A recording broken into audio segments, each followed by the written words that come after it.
Here, so if we can stand for the pledge, please. I pledge allegiance to the flag of the United States of America and to the republic for which it stands, one nation, under God, indivisible, with liberty and justice for all. Okay, everyone, welcome. Kathy, if you can do a roll call, please. You got it. Q. Present. Sheehan. Present. McDonald. Here. Gologly. Here. Deskin. Here. Bergbauer. Here. Bartleson. Here. And Saban is absent. We have a quorum. All right, I see Pastor Ernest is here.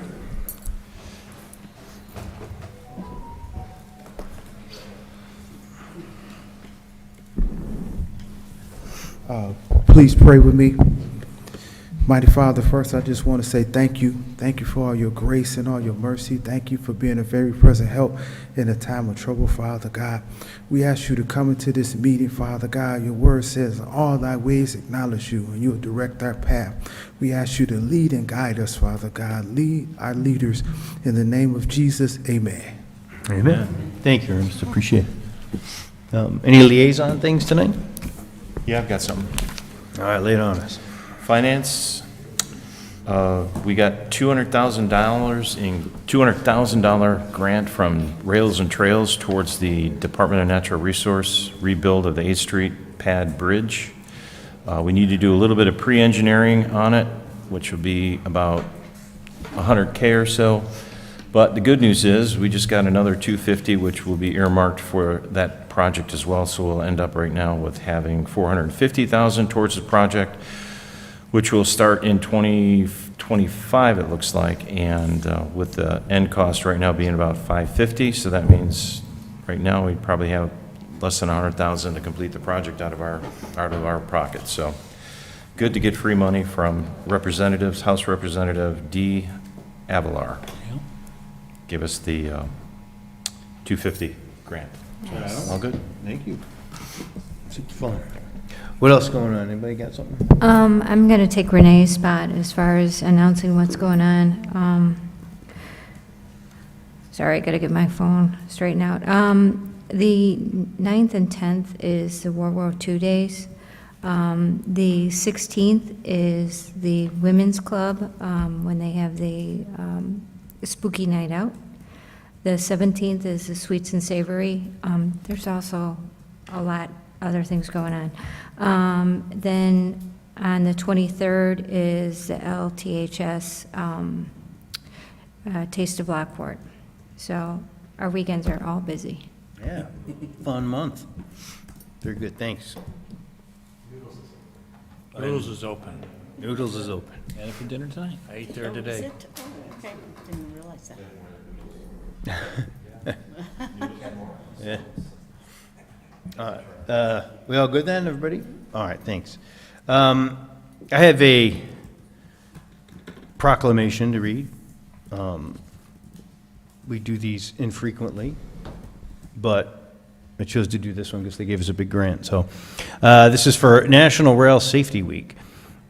So whereas over 2,000 rail grade crossing collisions resulted in over 800 personal injuries and were responsible for 274 fatalities in the United States during 2022, and whereas the city of Lockport has 11 at-grade railroad crossings, both at CN and BNSF, which service over 85 trains a day, and the city has partnered with rail industry and agencies like FRA, ICC, IDOT, Metra, Amtrak, CN, and BNSF to make safety improvements on the rail lines. And whereas educating and informing the public about rail safety, reminding the public that railroad right-of-ways are private property, enhancing public awareness and the dangers associated with highway rail grade crossings, ensuring pedestrians and motorists are looking and listening while near railways, and obeying established traffic laws will reduce the number of fatalities and injuries. Whereas the International Association of Chiefs of Police, National Operation Lifesaver, United States Department of Transportation, and all local, state, county, and railroad law enforcement officers, first responders, and railroad corporations commit to partnering together in an effort to educate at a national level all aspects of railroad safety to enforce applicable laws in support of National Rail Safety Week. I, Mayor Steve Streit, and the Lockport City Council do hereby attest full support of proclaiming September 18th, 2023 to September 24th, 2023 as National Rail Safety Week in the city of Lockport. And I encourage all citizens to recognize the importance of rail safety education. You know, the grants that they've been providing are for just that, rail safety, extra crossings, extra gates, delineators. So, yes, it's been very good to work with them and help secure gates. I watched people zigzag around them. And, you know, ultimately, when we get 4 gates come down instead of just the 2 that they can zigzag in and out of, I mean, those things are all important. So we appreciate the grants that they've been helping with to do that. So, is everybody good with this? Aye? Yes, aye. Okay, then, done. All right, next on the agenda, I'm looking for a motion to have a consent agenda tonight. So move. All right, Joanne and Pat, all in favor? Aye.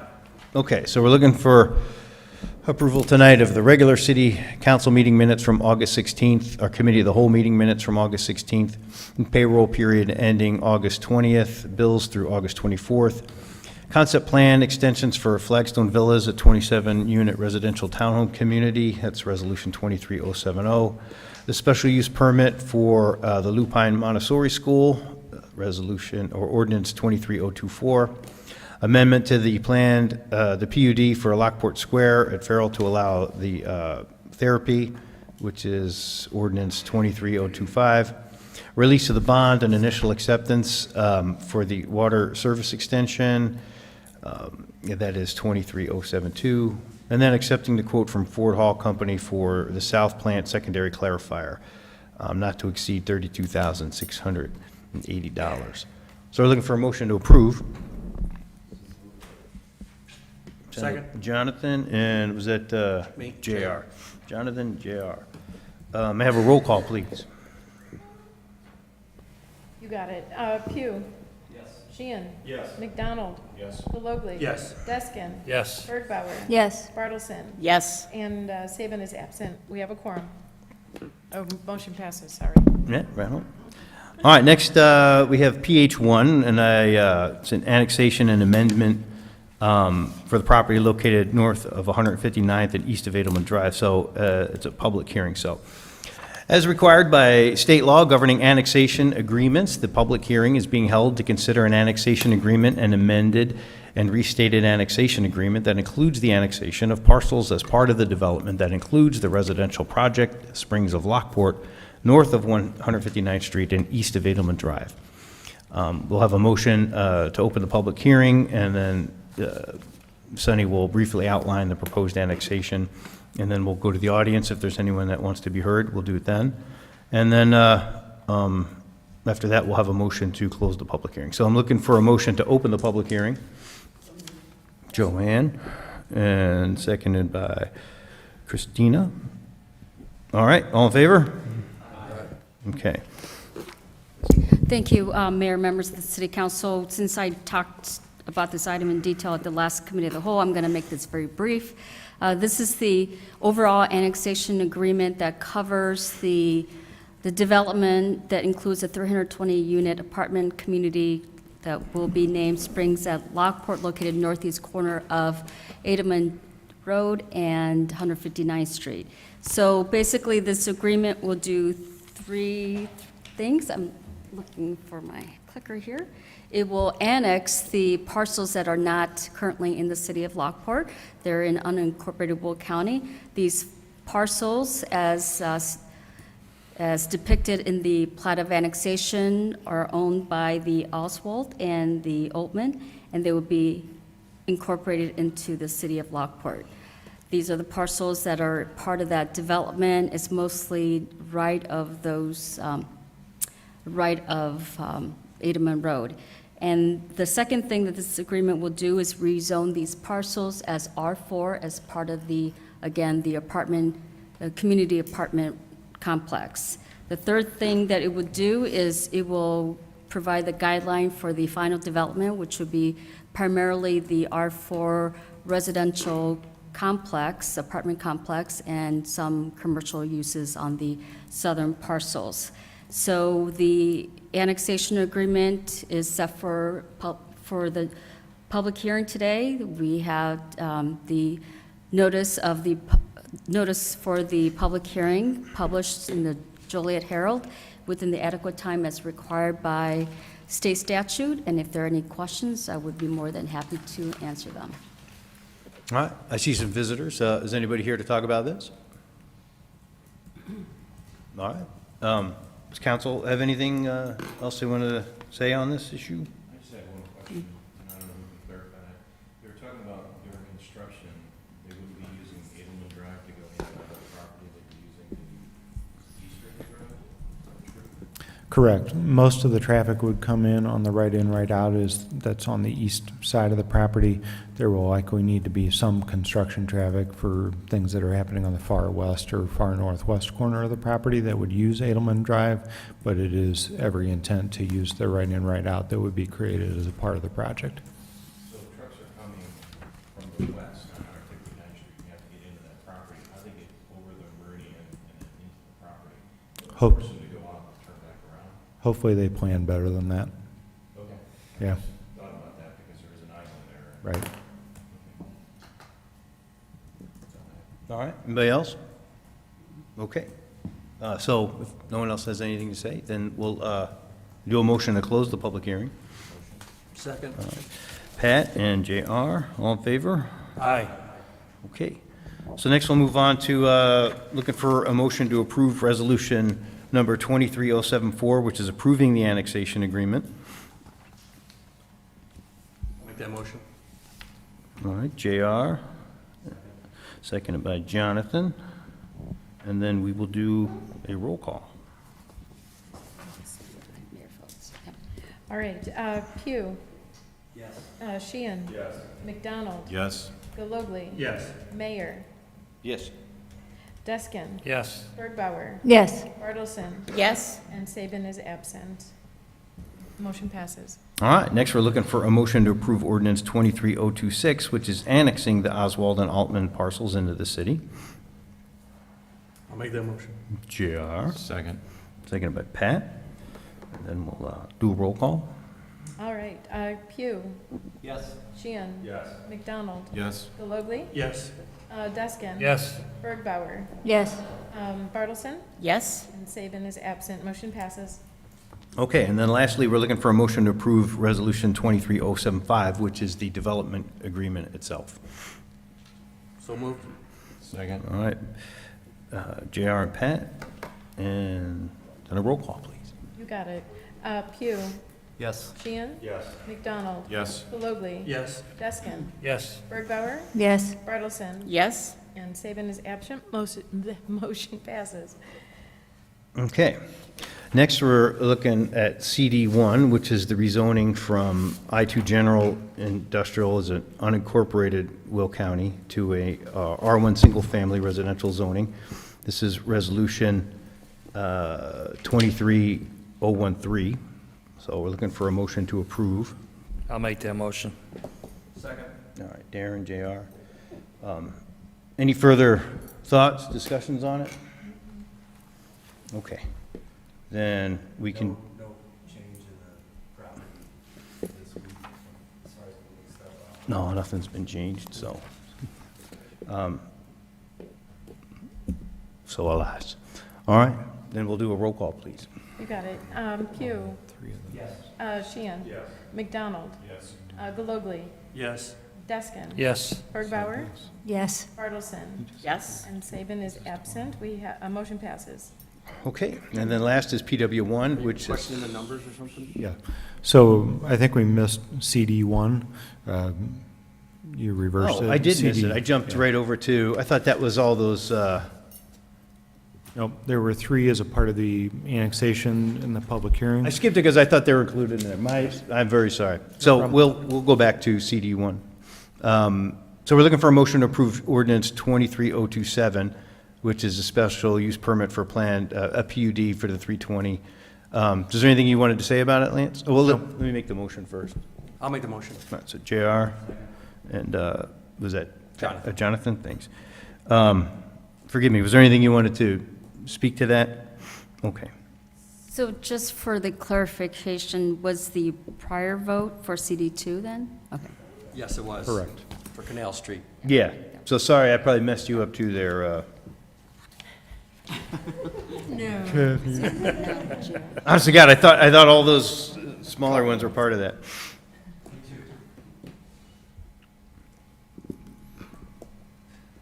Are you back on track now that I messed you up? I think. Okay. I think. So, for CD1, are we voting on both 027 and 076 at the same time, or are we going to do separate All right, votes? so it's the first one, we have a motion from JR and Jonathan for 027. 027, Mm-hmm. okay. Okay, so then, vote on that, Pugh. Yes. Sheehan. Yes. McDonald. Yes. Galogly. Yes. Deskin. Yes. Bergbauer. Yes. Bartleson. Yes. And Saban is absent, motion passes. All right, and then we need a motion for number 23076, which is the final development and preliminary for the plat. I'll make that motion. A second. Okay, so JR and Joanne, and then we'll do roll call for that, please. All right, you got it. Pugh. Yes. Sheehan. Yes. McDonald. Yes. Galogly. Yes. Deskin. Yes. Bergbauer. Yes. Bartleson. Yes. Saban is absent, motion passes. All right, very sorry, Kathy, I know that messes everything up on the timeline, I apologize. We did that. Okay, so we did CD2, and now we're going to PW1.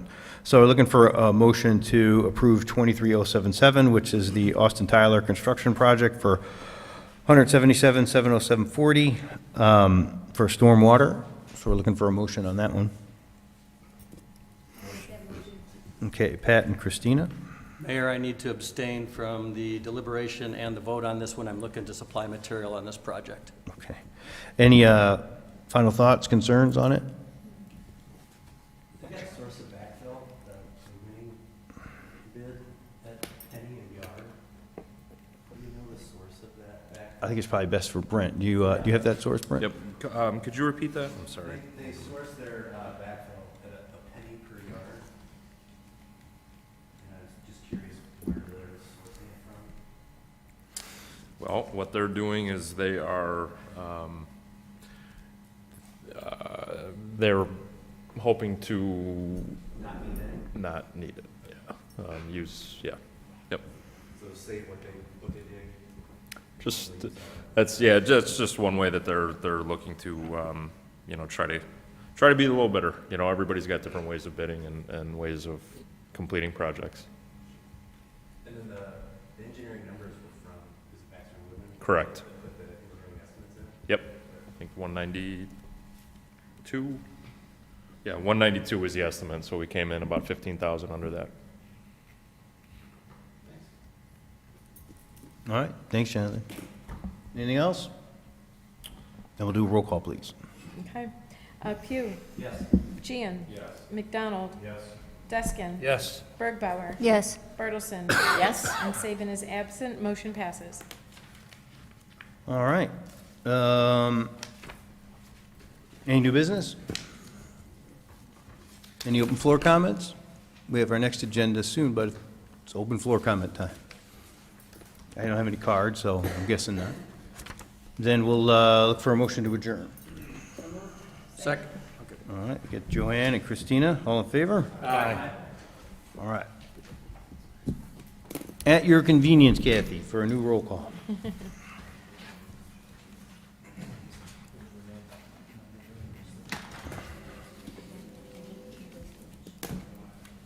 All right, I'm ready if you are. Yep, please.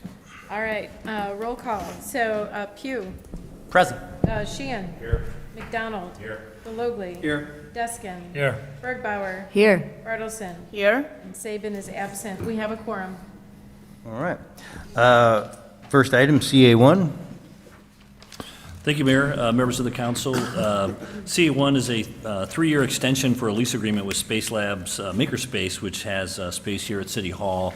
They utilize basically a couple classrooms and a back storage room, and have had previously the gym area as part of their lease. Hang on.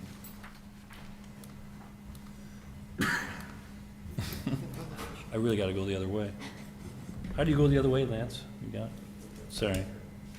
There it is. That's what I wanted to show. Thank you. This is the floor layout.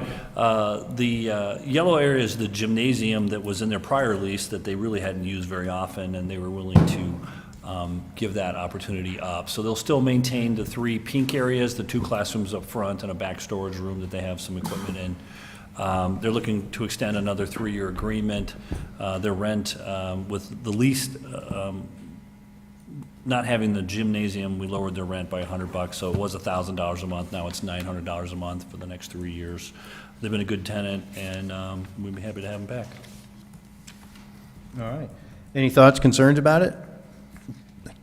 This is the first time I've heard of them. It's probably my fault. But how often do they do programs? I'm just curious.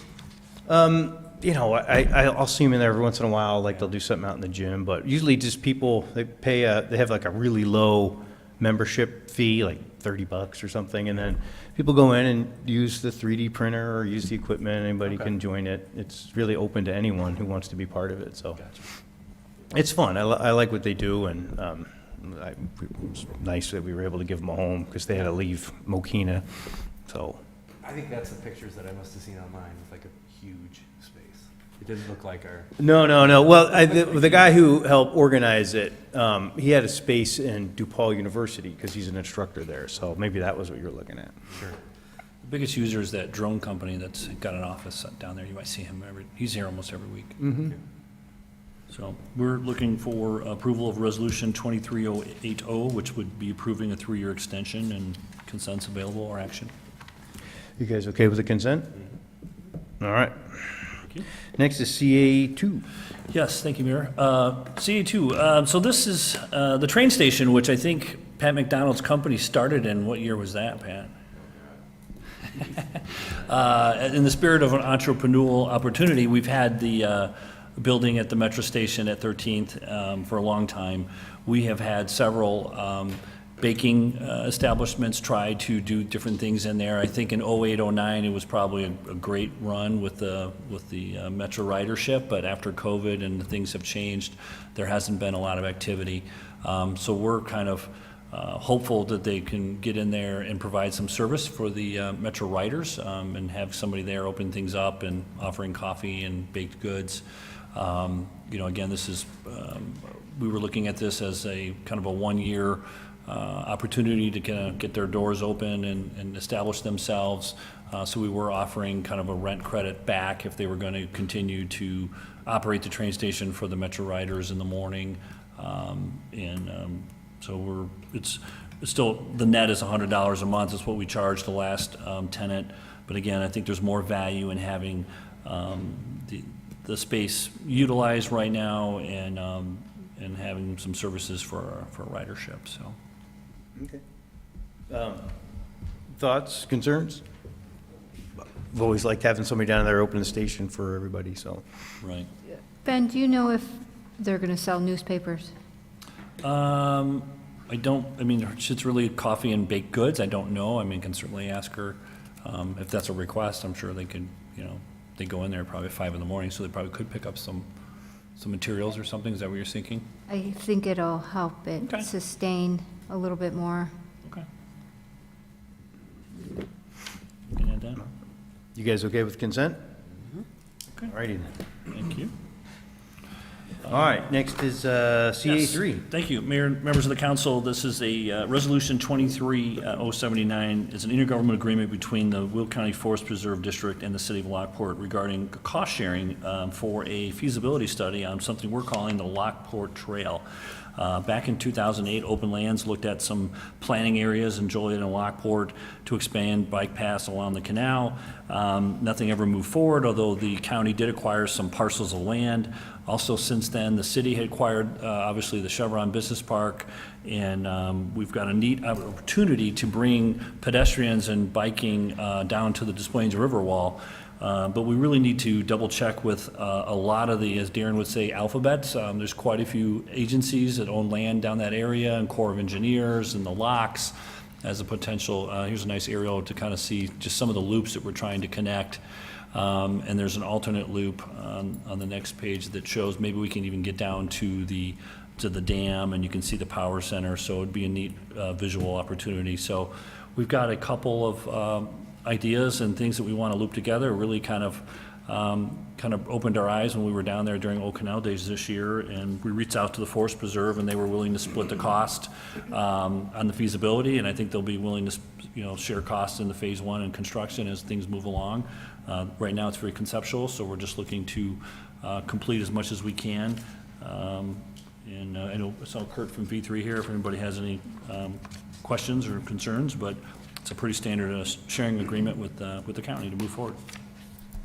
Yeah, it's a really, really interesting parcel. I know it was fun because when JR, Darren, and myself went down there, JR's comment was like, I'm 61 and I've never been here before and I've lived here my whole life. And it's a really interesting place. And I hate that I'm like the only guy with keys, and I think everybody should be able to enjoy this. And so, I know that Ray Winters years ago was working on a loop trail that was starting to go places. And then, if you guys remember, the 9th Street Bridge, the old Seven Arches Bridge collapsed, which was going to be part of this, and that put an end to that dream.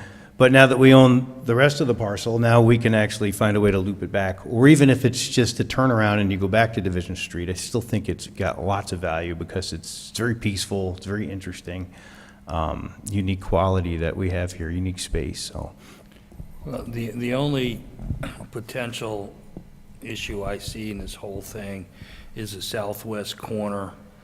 I don't think the public can get down to the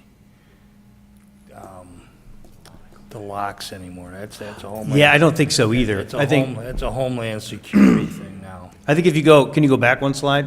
Yeah. So that area down to the locks that you see on the screen now is that there's an additional road already existing and some guardrail. As you get down there, you can, there's a turnaround area before you actually get to the locks itself. But that's part of the coordination as an alternate, if we Yeah. can negotiate with them. Yeah, you might That be would able to a turn nice- around before you get to the lock. Right. So, but otherwise, I thought, well, I don't need to show you the plans, what we're hiring these guys to do. So, Majority is for this part of the Chevron Park, and then some of the parcels that we have had and with the Forest Preserve and the Park District that we can utilize. And then that other idea was kind of a last minute, like, hey, we should go all the way down there if we can, so it's worth exploring. I have one question. It's more for Sonny. Is there any increased liability when you put people that close to the canal on our part? Will we be So there's various, under the Illinois Tort Immunity Act, there's various immunities regarding recreational use, so it's part of enjoyment of the outdoors is like you're taking it at your own risk. So we'll have to obviously, have insurance coverage for it, for any liabilities if we end up doing it, but I don't know if this is our property. If it's IDNR, they may be, Some of Your it is governmental agreement, ours, some of yeah. it is DNR, Yeah. some of it will be Forest Preserve. We also don't know the requirements that they're gonna require, JR, like they may, this is a conceptual little, kind of a Jersey barriers, cement wall. They may make us put up an 8-foot chain link fence, we don't know, so that's what we gotta explore. In terms of being peaceful to. I know, that one looks like a prison. We'll see, we hope not. I'm hoping they don't, but I don't think they will. Except for a helmet and a life vest, that's all. Yeah, and a harness, safety harness. Okay. We'll add that on the next slide. All right, are we good with consent on this one? Yes. Okay. All right, and Lance, what do you got for us tonight? This is related to Resolution 23082. The Star Innovation District Master Plan was unanimously approved by the City Council in 2021. This plan outlined the future state of the property formerly known as the Chevron property, showing a large solar farm on the far west portion of the site between the BNSF railroad tracks to the east and the sanitary and ship canal to the west. Solar farm use was recommended to the west because of the challenging access to the property and a lack of reasonable development approach. In the spring of 2023, multiple solar developers began approaching us with requests to construct the solar farm on the recommended properties. Each of them submitted proposals to staff for evaluation, with AC Power being the recommended provider for the site.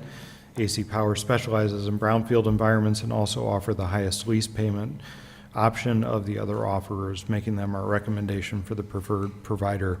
The The proposed solar farm is a community solar farm, meaning that the power generated from the farm is put onto the grid, allowing subscribers to receive their power from the field while reducing their power bill by approximately 10%. This particular lease agreement under consideration for your approval is not an agreement to lease the land.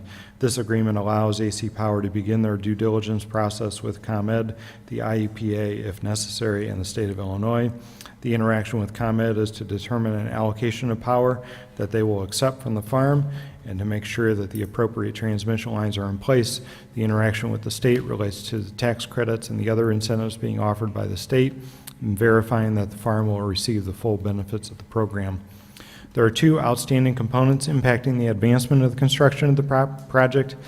At the end of the due diligence period, the first is the removal and/or approval of a use related to a deed restriction that the MWRD, the Metropolitan Water Reclamation District, has on the far west side north of the retention pond. We believe that that removal and/or acceptance of our use is acceptable to the MWRD, but as you might imagine, there's a fair amount of red tape that we need to go through, which is why it's good to have a 2-year period to do that due diligence. The second item is the approval of the Star Innovation District Zoning Overlay District Code to allow solar as a permitted use on the property, since our current zoning code does not recognize a solar farm as a permitted use in any zoning district. That is in front of the Plan and Zoning Commission next week on Tuesday, with a subsequent review by City Council at the September 20th Committee of the Whole meeting. Pending City Council approval on the SID overlay code, staff anticipates that both items will be resolved prior to significant progress being made on the due diligence process through AC Power. Corey Hinden is here in the audience from AC Power.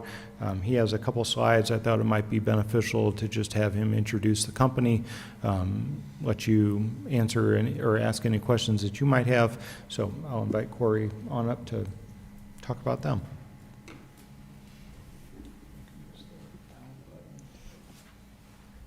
Thanks so much, Lance, and thanks for having me here. I'm really excited to talk about this, and it's been a pleasure meeting the folks who I have met so far, and for those I haven't, nice to meet you. I'm Corey Hinden. I do have these slides for you. We could kind of go through this, but first one is just a background on AC Power. We are a mission-driven company that focuses exclusively on brownfield development, so we don't do any greenfield sites, don't use up any farmland, don't cut down trees. We don't do rooftop or parking canopies either. So we are really focused on these types of sites that have some former industrial use, and our vision is really to repurpose land where this is the best and highest use case for the land. Our team is about 50% made up of experts in the solar industry, 50% made up of experts in environmental remediation. So I think we are also the most qualified to be looking at a site like this. This is just a little more information about our background, but again, we are wholly focused on these types of sites, and I think the advantage with us is our focus and mission-driven nature has allowed us to have a lot of successful partnerships with other communities around the country and create benefits for all stakeholders involved in the project. So we have, we're bringing less productive sites back onto the property tax rolls, generating lease revenue for the city, serving off-takers, so anyone who pays a ComEd bill will be able to purchase energy from the project at a discount to what they currently pay. So anyone in this room who pays a ComEd bill could save 10% by simply subscribing to a project right in your backyard. I also want to highlight just the project itself. This design is preliminary, and it was done in collaboration with Lance and trying to figure out the best areas of land within the former Chevron site. We don't want to interfere with any plans to, build commercial activity and create jobs on this parcel in the future. But we do think that, kind of given the guidance that we've had, this design would complement your future plans for the site. This design is also kind of constricted by the incentives for solar in Illinois. So we're looking to get the maximum possible incentives so we could create the highest possible value in the form of a lease for the city. So I think you can see the design here, and that feeds into our proposed lease payment. So we think this investment will, if this design is adopted, would generate over $12 million over the term of the lease, which is a great investment in the town. A lot of that is just driven by how strong the incentives are in Illinois that would allow us to do this. And I really would love to just offer this opportunity to answer any questions you may have. And, even after tonight, I would love to pass along my information if you have any other questions about this, and really just viewing this as the start of a collaboration with the city. Like Lance said, this does not mean that we're going to enter into a lease. This really just allows us to run due diligence on the project, and it would be at no cost or obligation to the city. We'd be laying out the capital necessary to kind of de-risk the project and get feedback from ComEd and any other regulatory agency without the city having to do so themselves. So we view it as a way of helping you figure out what the potential value of your land is without you having to lay out any money or put significant effort towards doing that. So I guess with that said, would love to answer any questions that you may have. Corey, can you explain to everyone how residents, there's like a window of opportunity to be part of it and sign up for the, can you explain how that works for everyone? Sure. So under the community solar incentive, under Illinois' adjustable block program, that's their main community solar program, there's limited capacity. It's available on a first come, first served basis, and you have to hit certain development milestones to be able to secure the incentive. So it's very competitive right now, but we think that we might be able to get in on the next window in order to position this project to be able to take advantage of it in the next 2 years. If we secure capacity in the program, it allows this system to generate electricity, send it right back into the grid. It would be right into the distribution system that serves Lockport. So technically, all the energy, the clean generation will flow into the local area of the electrical grid. That would generate credits, which can then be allocated to residential energy bills. So it would offset each kilowatt hour of energy that would be billed for any customer, and they would then be paying 90% of the value of what they would normally pay for those clean energy credits. And then there's like a limited number, right? It's not like everyone in Lockport would be able to utilize it. It's basically, as you said, first come, first served. About how many residents you think could take advantage if you were to build it out as you see here? Sure, yeah, it depends on the average consumption for each household, but I believe that this could be several hundred households. I don't have a number because I'm not sure exactly what the average energy consumption is for every household, but usually, from our experience in the past, working with other communities and it's really our goal to get as many subscribers within the actual town as possible. We want people to feel like they are participating in something. That's really our ultimate goal here. It's usually, not constrained by amount of interest, and I think everybody in the town who wants to be a part of this project can do so. That's that would be our goal here. Can schools and churches take advantage of this?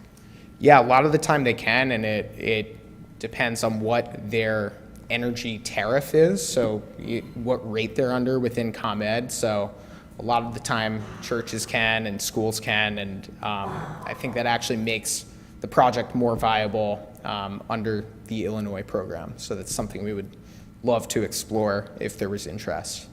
If your study goes well, when's the soonest we would see a solar panel down there? Usually, so a lot of that hinges on this first come, first served incentive. But the first step would be seeing with ComEd whether there's capacity on the grid. That's kind of the main initial constraint that gives you the opportunity to develop a solar project. So we would know that within around 6 months to a year. And then after we get capacity in the program, it would be another probably 6 months until a panel is visible or under construction. So that would probably be anywhere from 18 months to 2.5 years. Thank you. I have a question. Now,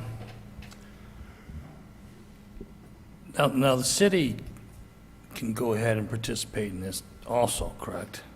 Sure, yeah. Okay, so I'm just thinking about what would be the greatest effect on each and every electrical user here in town, which is mostly residential, is if, so can this electricity be allocated? So what I'm trying to say, so if we were to go ahead and allocate electricity for this building, the police station, the Public Works building, and whatever other buildings the city of Lockport uses, and the collective we gets a lower rate based upon the energy being, then we don't have to go ahead and levy a greater amount of money come December to cover the electric costs. Okay? And so if we could go ahead and say, so if 80% of this electricity would go to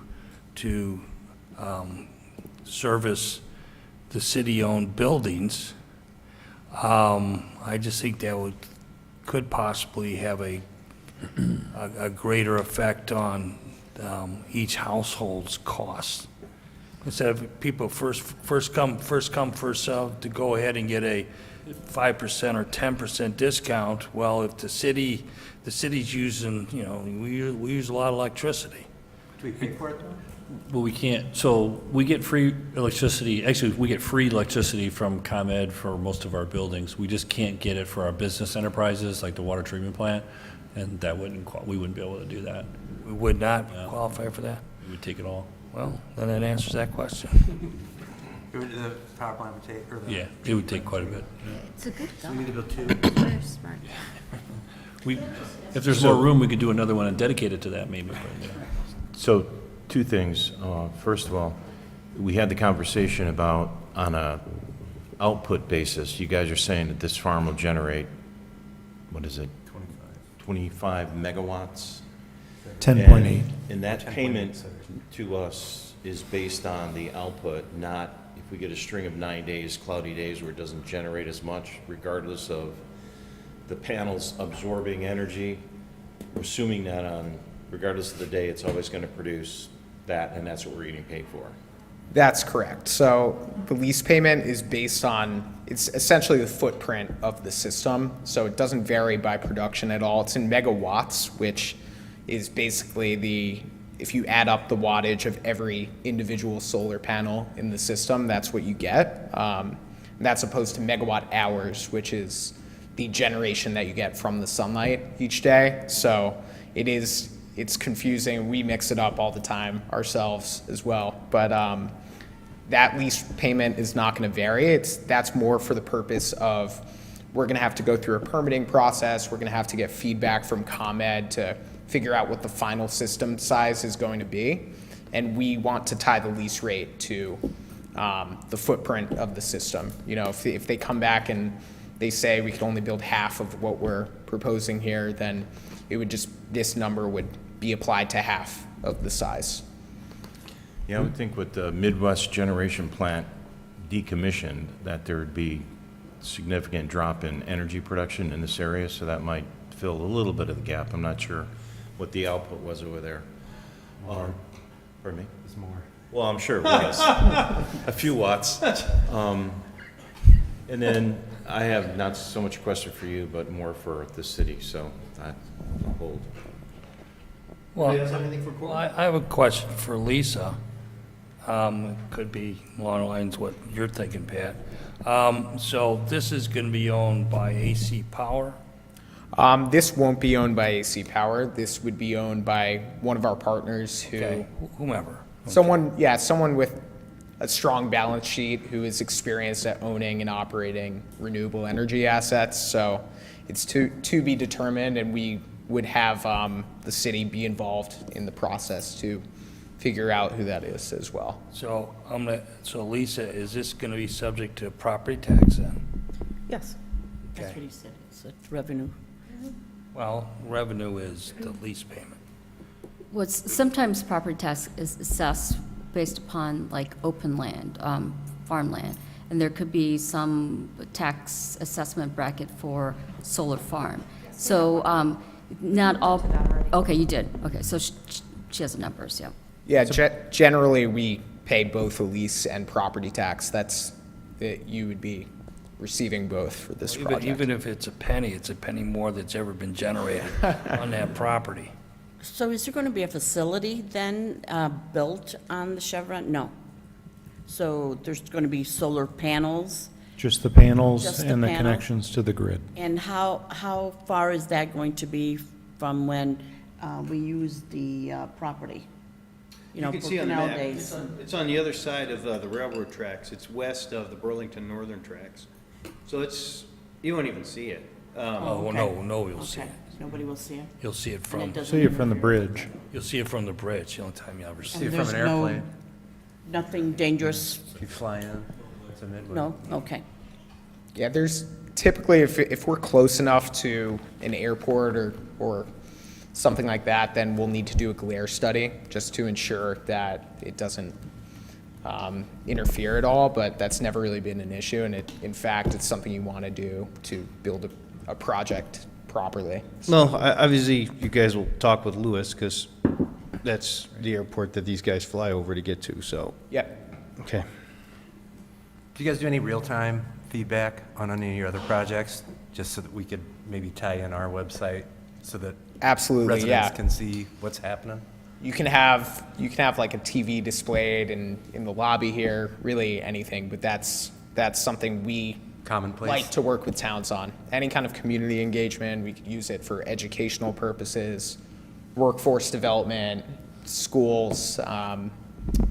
That's just one angle of it, but we love to collaborate with towns on how to advertise. The city will still have control and can monitor that everything is kosher and safe and all that good stuff. Our payment Absolutely. isn't based on how much electricity is generating, so it's really your operator's responsibility to keep it making Exactly, money. yeah, and it's actually the same system that would feed into both like a display advertising the system in the lobby here and what the owner of the system would use to make sure it's operating properly.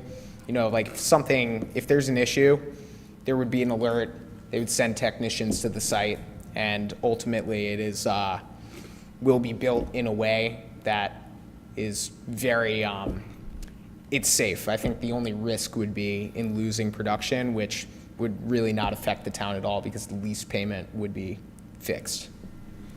And typically, it's not the whole system blinks, it's typically a panel failing, and that stuff's Exactly. all Yeah. granular in your system, or in Yep. their systems, right?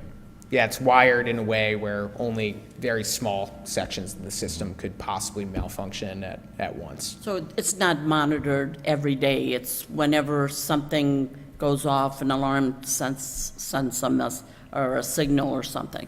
Yeah, it's both, basically. Both? So for your purposes, if you want to look at how much it's generating at any time, you could look at it in real time, and then if there's any issue with it, there would be an alert and it would be handled right away.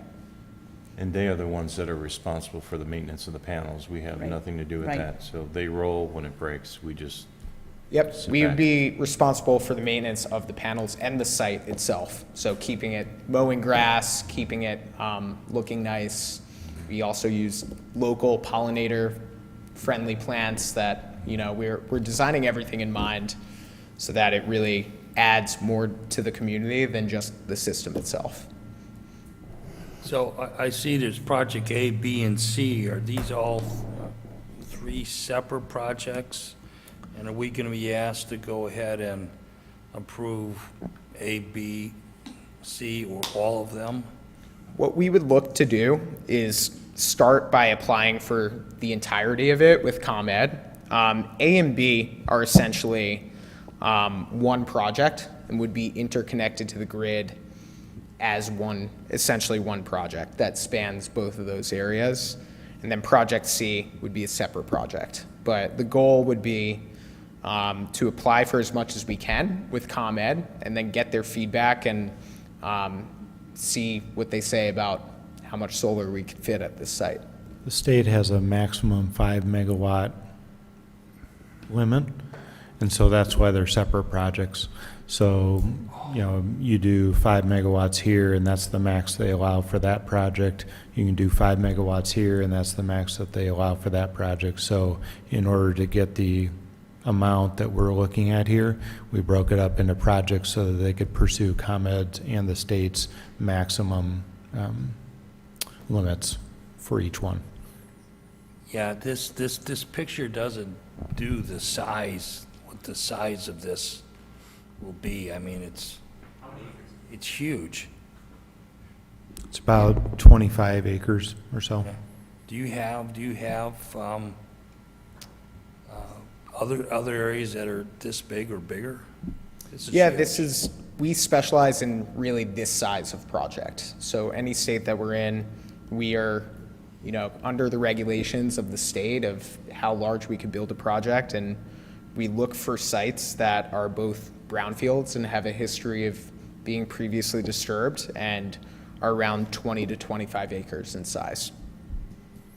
And we'll, of course, need to work through the Lockport Loop Trail as a part of this overall thing. So that'll be a component that we need to integrate, specifically related to security and access and all those different types of things. As you might imagine, they won't want people riding their bikes through the solar panels and potentially touching the equipment. So there will be a variety of different things that we'll need to look at. It's important to mention that brownfield, there's a pretty significant use restriction at that property. It's only commercial industrial use.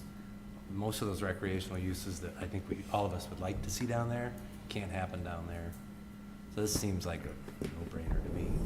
yeah, that was the question I was gonna have for Lockport, because Oh, there's people in the audience that are like, why can't they put restaurants down there? We need restaurants. And the fact that that property is really restricted as to what is allowed there. Or capable of.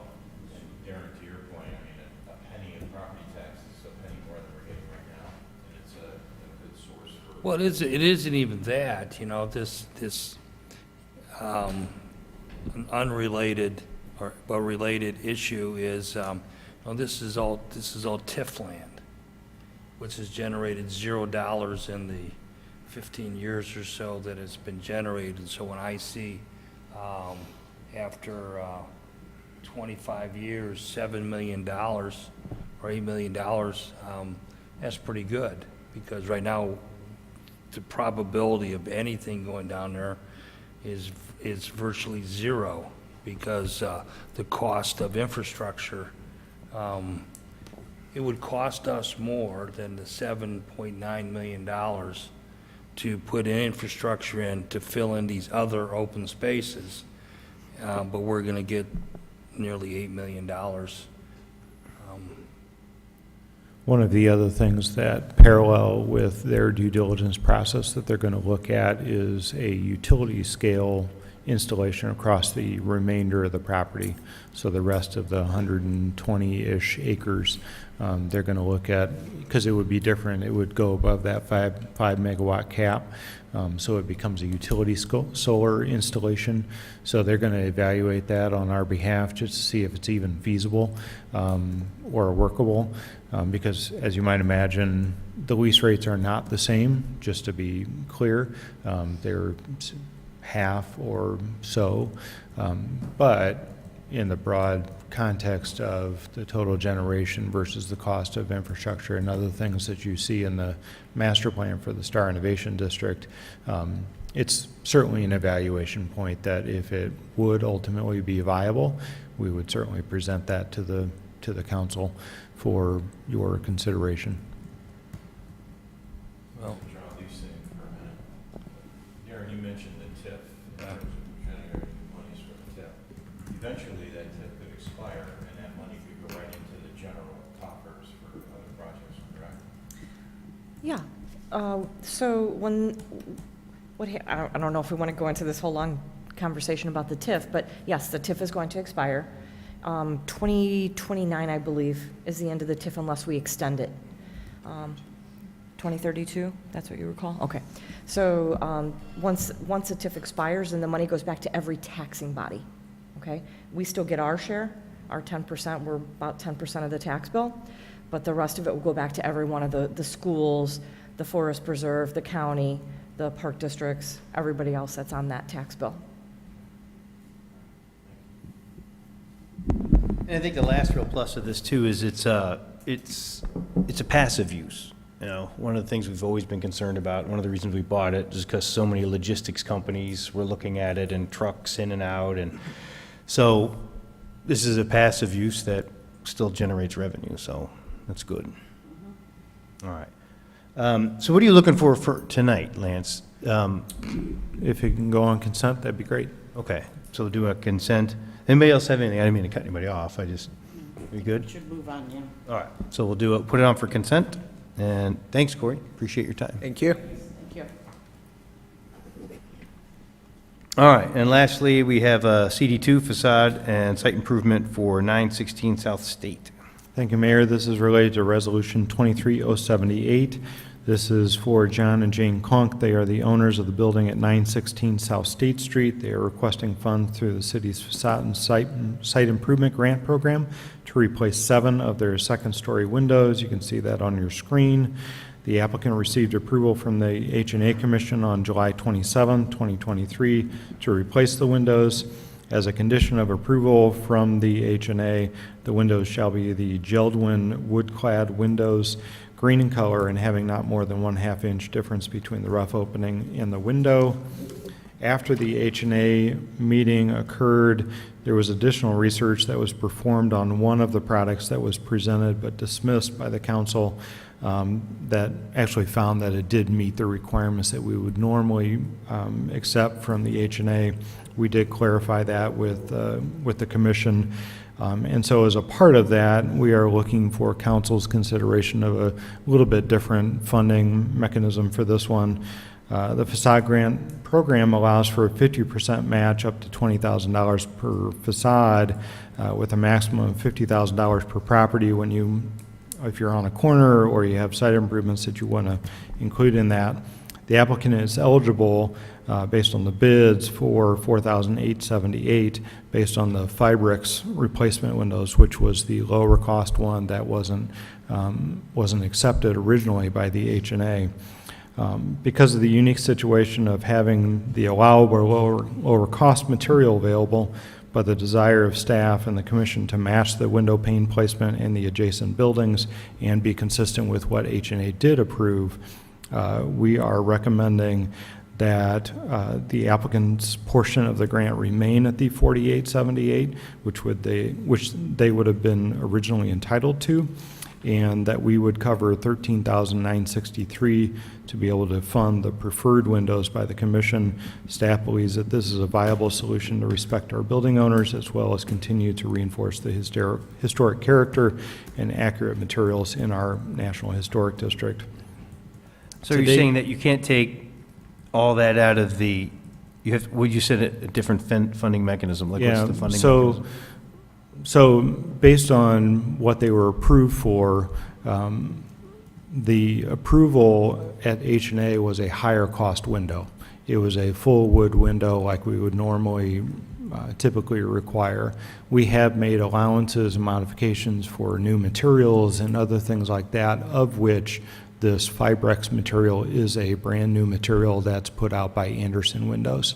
So it was unknown to us at the time, and there was some confusion at the meeting as far as between the applicant and the commission about what that material actually was. So after the meeting, the commission approved the wood windows, which the applicant accepted, started to put the order in for those more expensive windows until further research was done on the Fibrex. Just at a staff level, we realized that it actually is a wood-based composite material that the commission would have accepted had that been presented that clearly in the meeting. So let me say this back. So you guys approved $13,000 for the wood windows, but now they're going to use these other windows that are a little cheaper, but because it's still a $26,000 project? We approved an $18,000 window. The Fibrex materials were roughly $9,000, so about half the cost. Okay. So John is eligible at the lower cost window for $4,500, to 50% of that. What we are saying or recommending to you from staff level is that the city could pay for that difference to get the true wood windows to recover that. And given where we are in our funding for the grant program, we have roughly about $110,000 left for the budget year and no applications currently pending. We feel it's a reasonable request given the situation that occurred. Yeah, I mean, I don't have a problem with it. I just was trying to understand it, that's all. But I'm fine with it, man. All right, so other questions, thoughts, concerns? Yeah, I guess this is for the owner of the building, if he's here, are you gonna clean up that black stuff underneath there and underneath the windows? Sir, if you could come up to the podium. We need this for recording, if you could come up. I don't know if it can be, Okay. I mean, this might be part of the original fire. On the building, I had it tuck pointed probably about 15 years ago. Okay, as far as the darkness goes, I don't think it is dirt, it's. Okay. I pretty much maintained that outside pretty good, I think. Tried to. So this building was actually here when one of the larger fires in Lockport happened, and a lot of the buildings did suffer some damage that you would normally see with flame that turned some of the materials black and embedded itself into the clay that makes up the brick. And so some of that is not just simply soot or dust or water. Nostalgic scorch marks. Yeah, right, exactly. Can you put a plaque up, John, so it says historic scorch marks? Yes. Yeah. Anything else, you guys? Are we good with consent on that? Okay. Then consent it is. Do you have a question, Steve? I have a question for, under, New business? well, current business or new business. Did I hear you say that we do not allow a solar farm? It is currently not a permitted use. So the next, Yeah, are we going to It's have not a it? listed use, so under our zoning code and also the Illinois Municipal Code, if that specific use is not listed, it's considered to be a prohibited use. So, Ed, is that going to be discussed at the planning commission for a text amendment? Yes, that would be the overlay zoning district that would be amended to the zoning code. Right. And if the text amendment is approved next week, is that going to be part of the approval process in 2 weeks for us? Yes. So Yes, yeah. it will be reviewed at Plan and Zoning Commission. It's a comprehensive zoning. It's actually a full addition to the zoning code. It's not just a text amendment. And so it's comprehensive in order to achieve the Star Innovation District Master Plan. So that will be reviewed at Plan Commission next week, and then it will go to City Council then or Committee of the Whole for review, and then City Council for a vote. So on September 21st, they can then just go forward. They can start their due diligence exploring things. They don't have to have it zoned per se, as long as there is confidence that it would be in the near term. At some point in the next year, ComEd decides whether they. Yeah. Right. Right. Yeah, right. All right. Thanks, Darren. Anything else? All right, then we'll do a motion to adjourn, please. Joanne, and seconded by Jonathan, I think. All in favor? Aye. All right.